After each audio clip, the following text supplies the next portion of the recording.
आप लाइफ में किसको किसको आई लव यू बोले हैं, कभी भूले हैं? नहीं। कौन कौन आईक्यू लेवल क्या होता है? देखिए आईक्यू लेवल क्या होता है, अच्छा क्वेश्चन है।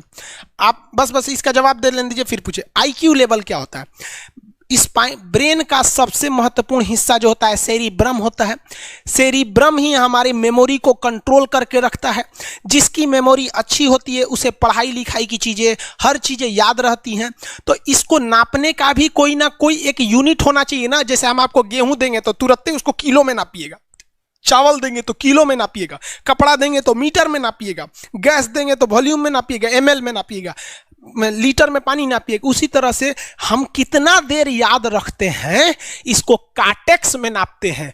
जिसका काटेक्स ज्यादा उसको कहते हैं कि ससुरा बहुते इसका दिमाग तेज है, यानी इसका आईक्यू लेवल ज्यादा है। और जिसका काटेक्स यानी याद रखने की क्षमता कम है उसे कहते हैं कि इसका काटेक्स कम है, यानी आईक्यू लेवल इसका कम है। समझ में आ गया कि नहीं आ गया? किसी को दिक्कत? अब हम आपको एग्जांपल देते हैं। आपकी लाइफ में बहुत सारे टीचर आए होंगे। कुछ टीचर आपको नोट्स खोल के पढ़ाते हैं। कोनो किताब उताब नहीं है जी? हाँ, कोनो किताबें नहीं, खाता बुक वे देना यहाँ, इसी को समझा देते। देखो एक हिसाब किताब वाला किताब है। दिवाली के समय हिसाब किताब फाइनल होता है ना, सबका सैलरी उलरी का। तो कुछ टीचर को देखिएगा ना, तो ऐसे एक किताब लेके रखे रहेंगे लोग और इसी में देख के पढ़ा देंगे। बाबू देखो, नर्वस सिस्टम का 2 पार्ट होता है, 2 ना 3 होता है। नर्वस सिस्टम का 3 पार्ट होता है। ऐसे लोगों का मतलब ये खाता बुक रख दो भाई, इसका हिसाब दिवाली में हो जाएगा। तो ये ऐसे लोगों का इस आईक्यू लेवल कम है। लेकिन कुछ लोगों को देखेंगे आप, उनको किताब उताब से मतलब नहीं होता।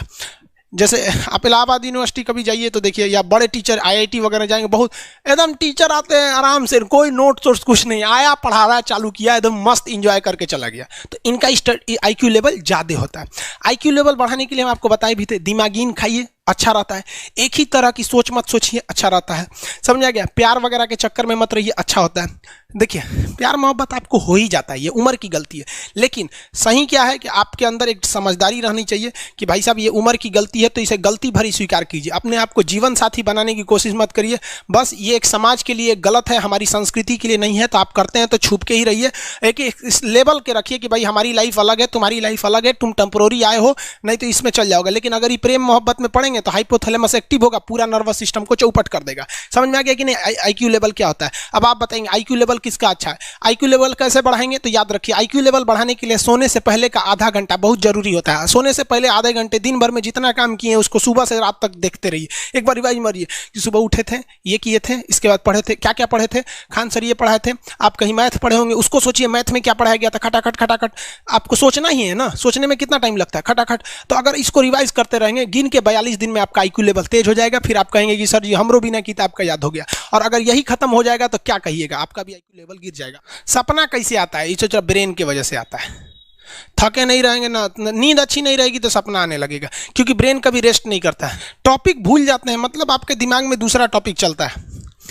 आप लाइफ में किसको किसको आई लव यू बोले हैं, कभी भूले हैं?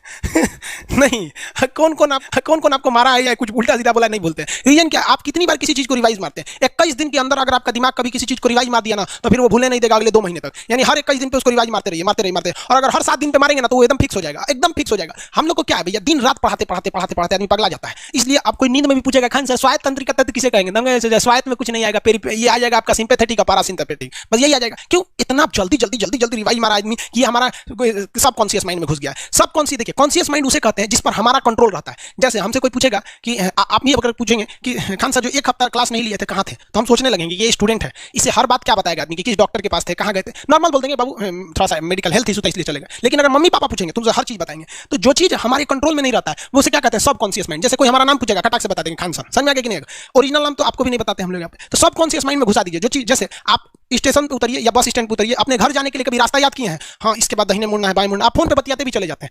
तो जब कभी किसी चीज को बहुत बार रिवाइज मार देते हैं तो वो चला जाता है सबकॉन्शियस माइंड में, फिर आपको याद करने की जरूरत नहीं है। सपना कैसे आता है? जब आपकी नींद अच्छी नहीं होती है तब। नींद प्रॉपर लिया कीजिए, नींद में कोई कमी नहीं आनी चाहिए। आप जिस दिन बहुत ज्यादा थके रहेंगे उस दिन कोई सपना नहीं आता है। हम लोग का जब ऑफलाइन क्लास रहता था, सुबह 7 बजे से रात 9 बजे तक पढ़ाता था आदमी, जो करवट सोता था उधर उठ जाता था, सपना का नाम ही नहीं आता था। समझ रहे? एक चीज पूछ रहे हैं सर, कोमा क्या चीज होता है और सर दर्द क्यों करता है? जब भी आपके बॉडी में ऑक्सीजन की कमी आएगी वो चीज दर्द करने लगेगा। जैसे आप दौड़ेंगे तो आप सांस ज्यादा नहीं ले पाते, ऐसे लेते हैं तो बॉडी में सांस नहीं पहुंच पाता और हाथ पैर में आपके लैक्टिक एसिड जम जाता है, जिसलिए दर्द करने लगता है। तो जब कभी भी मेहनत करने लगेंगे या फिर एक दब हो जाएगा तो ब्रेन दर्द करने लगता है। दूसरा, कोमा क्या होता है? ब्रेन हमेशा वर्किंग करते रहता है, अगर वो रेस्ट में चला गया तो उसी को कोमा कहते हैं। अब परमानेंटली रेस्ट में चला गया तो मरिए जाएंगे। बेहोशी में क्या होता है कि ब्रेन और स्पाइनल कॉर्ड का संपर्क टूट जाता है, ब्रेन और स्पाइनल कॉर्ड का संपर्क टूट जाता है, तो उसी को क्या कहते हैं? बेहोश हो गया है। पानी नहीं छिड़केंगे ना तो स्पाइनल कॉर्ड में उसमें संपर्क जुड़ जाएगा, लेकिन ब्रेन और स्पाइनल कॉर्ड काम ही नहीं कर रहे हैं तो कोमा में चले गए। कोमा को हाफ डेथ कहा जाता है, आधा मरा हुआ व्यक्ति है। जो व्यक्ति कोमा में चला जाता है ना, कोई जरूरी नहीं है कि वापस आएगा ही आएगा, लेकिन बेहोश है तो कोई दिक्कत नहीं, पानी फेंकिए मार देगा। उसको कहते हैं बिहार में लोग दांत लग गया, फीट मार दिया, पानी फेंकिए सही हो जाता है।